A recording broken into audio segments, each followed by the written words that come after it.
चला तर फ्रेंड्स, आज बनवूया घरच्या घरी एकदम असं मस्त साजूक तूप.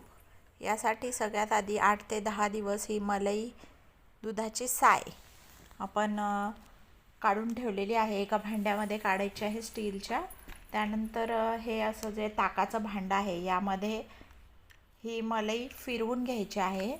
बघा किती छान असं हे लोणी तयार झालेलं आहे, एकदम मस्त.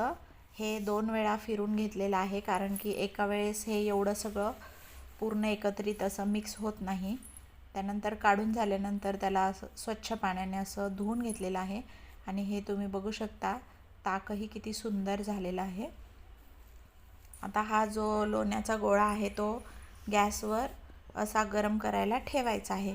हळूहळू तो मेल्ट होणार आहे आणि याला मध्ये मध्ये असं हलवत राहायचे बघा, जेणेकरून की ही ओतू जाणार नाही, नाहीतर आपलं डबल काम वाढतं.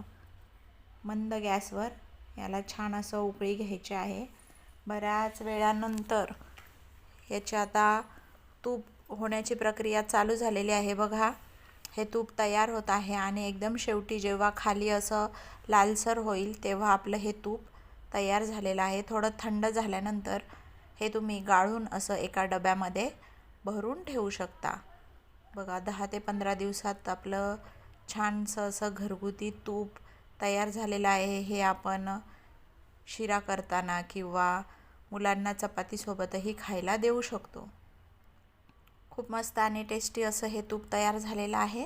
तुम्ही असंच तूप बनवता का? मला कमेंट करून नक्की सांगा आणि चॅनलला सबस्क्राईब करा. थँक्यू.